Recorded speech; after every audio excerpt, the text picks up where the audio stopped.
ലൂക്ക 15:22. പിതാവാകട്ടെ തന്റെ ദാസരോട് പറഞ്ഞു, ഉടനെ മേൽത്തരം വസ്ത്രം കൊണ്ടുവന്ന് ഇവനെ ധരിപ്പിക്കുവിൻ. വസ്ത്രം കൊണ്ടുവന്ന് ധരിപ്പിക്കാൻ പറഞ്ഞാൽ മതിയേ, അത്രയും വലിയ ആഡംബരം കാണിക്കേണ്ട കാര്യമില്ല.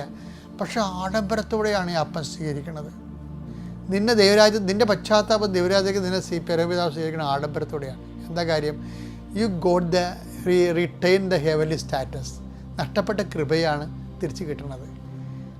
ഈ നഷ്ടപ്പെട്ട കൃപ ആത്മാവിന് യേശുക്രിസ്തുവിൻ്റെ വിശുദ്ധമായ രക്തത്താൽ വീണ്ടെടുക്കപ്പെടുന്നത് കൊണ്ടാണ് നമ്മുടെ ആത്മാവിനെ ദൈവം അസൂയയോടെ അഭിലഷിച്ചെന്ന് പറയല്ലേ.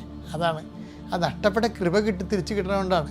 പശ്ചാത്താപത്തിൽ നമുക്ക് പാപക്ഷമ മാത്രമല്ല, ഈ കുമ്പസാരത്തെ ഉന്നതമായ ഒരു കൂദാശയാക്കി ഔദ്യോഗികമായ ഒഫീഷ്യലൈസ് ചെയ്യാൻ കാര്യം എന്താ?